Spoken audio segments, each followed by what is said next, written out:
Hello everyone, life and little বাইটসের আরও একটি ব্লগে আপনাদের সবাইকে স্বাগত জানাই। আশা করি আপনারা সবাই ভালো আছেন। এই যে আমাদের গৌরিক বাবা রেডি হয়ে গেছে বেড়াতে যাওয়ার জন্য। বেড়াতে যাওয়ার নাম শুনলে সে সবার আগে রেডি। তবে আজকে ভিডিওটা একটা ইনফরমেটিভ ভিডিও বানাবো। এই যে ব্যাগটা দেখতে পাচ্ছেন, এটা হচ্ছে গৌরিকের স্পেশাল ব্যাগ। অল্প সময়ের জন্য যাই বা কোথাও দূরে যাই, এই ব্যাগটা আমি সব সময় নিজের কাছে রাখি। আর এই ব্যাগটার মধ্যে যে কী কী জিনিস রাখি গৌরিককে নিয়ে বাইরে যাওয়ার জন্য, সেটাই আজকে আপনাদের সাথে শেয়ার করব। আমার মতো যারা নতুন মা হয়েছে তাদের হয়তো একটু হলেও হেল্প হবে। চলুন তাহলে আপনাদের দেখাই আমি গৌরিকের জন্য এই ব্যাগটা কীভাবে গোছাই। আচ্ছা, তার আগে বলি, ব্যাগটা কিন্তু আমি অ্যামাজন থেকে আনিয়েছি। তবে এই ব্যাগটা আপনারা এই ধরনের bag Flipkart, Amazon, first Cry আছে, এছাড়াও যে সমস্ত ওয়েবসাইটগুলো আছে ই কমার্স সাইট, সব জায়গাতেই পাবেন। এই যে বড় কম্পার্টমেন্টটা, এর মধ্যে আছে অনেকগুলি ছোট ছোট এরকম পকেটস, যেখানে ছোট জিনিস যেমন ওষুধ, কটন বলস, যেগুলো এদিক ওদিক হয়ে যাওয়ার ভয় থাকে, সেই জিনিসগুলো রাখতে পারেন। এই কম্পার্টমেন্টটা কিন্তু খুব গভীর, জানেন তো।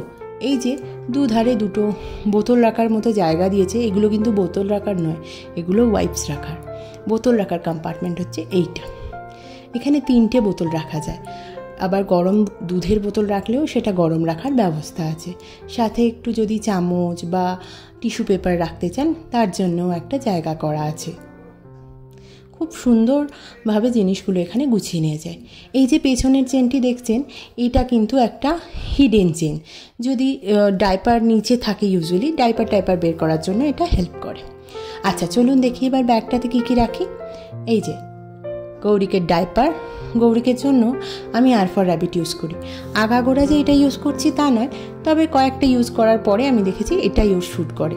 তবে এই ভিডিওটা কিন্তু কোনো প্রমোশনাল ভিডিও নয়, যেটা আমি ইউজ করি সেটাই আমি আপনাদেরকে বলছি। ওটা হচ্ছে ওয়াইপস, ওয়েট ওয়াইপস, সেটা আর ফর র্যাবিটের কটন বলস, গৌরিকের রুমাল, আর থাকে জুতো। যদিও ওকে আমি 1 size পরাই, তবু একটা জুতো আমি রেখে দিই। আর সাথে থাকে একটা জলের বোতল আর বোতলের কভার। যেহেতু একটু সময়ের জন্য যাচ্ছি, শুধু জলটা নিয়ে যাই। তবে ওষুধ দুটো আমি কখনোই ভুলি না, ওটা কলিমেক্স আর প্যারাসিটামল। এই দুটো আমি সব সময় যেখানেই যাই নিজের কাছে রাখি।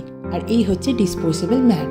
অনেক সময় বাইরে গেলে বাচ্চারা যদি পটি শুশু করে, চেঞ্জ করার দরকার হয় ডাইপার, তখন এই ম্যাটগুলো ইউজ করা যায়। অনায়াসে এটা আপনি ফ্লিপকার্টে পেয়ে যাবেন। আর এই যে এটা একটা ডাস্টবিন ব্যাগ। এমনিভাবে জিনিসপত্র ফেলার থেকে একটা ডাস্টবিন ব্যাগে ডিসপোজ করাটাই ঠিক। চলুন ব্যাগটা গুছিয়ে নিই।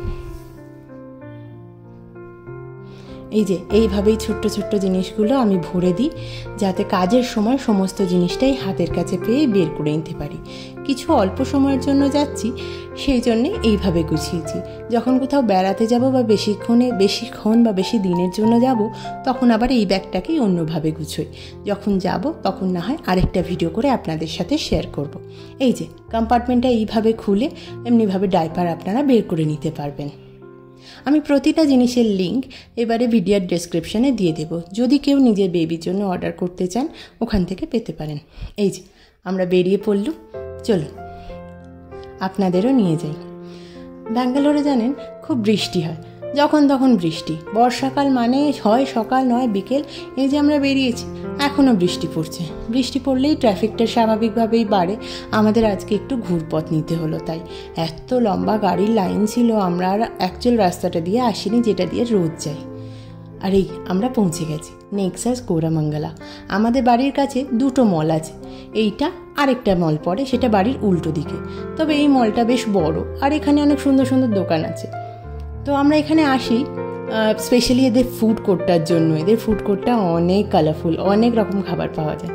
এই যে আমরা পৌঁছে গেছি, গৌরিকও রেডি। মলে ঘুরে আমরা একটু খাবার প্যাক করে নিচ্ছিলাম। গৌরিক এখনও অতটা বড় হয়নি যে আমরা ওকে নিয়ে রেস্টুরেন্টে যেতে পারি, তাই আমরা কোথাও গেলে খাবার প্যাক করে নিয়ে চলে আসি। একটু আইসক্রিমও খেলাম। আচ্ছা, এবার তাহলে আমরা বাড়ি ফিরি। আবার একটা ভ্লগে আপনাদের সাথে আরও কিছু ডিটেলস শেয়ার করব। এই ধরনের আরও ভিডিও যদি আপনারা দেখতে চান অবশ্যই আমাকে কমেন্ট করে জানাবেন। আর কি ধরনের ভিডিও, কি ধরনের ব্লগস, বাচ্চাদের রিলেটেড, বাচ্চাদের নিয়ে কিভাবে আমি গৌরিককে খেয়াল রাখি সেই সব নিয়েও যদি কিছু জানতে চান অবশ্যই আমাকে জানাবেন, আমি আপনাদের সাথে নিশ্চয়ই শেয়ার করব। আজকে তাহলে ভিডিওটা আমি এখানেই শেষ করছি, আবার একটা অন্য ভিডিওতে দেখা হবে। ততক্ষণ সবাই খুব ভালো থাকবেন।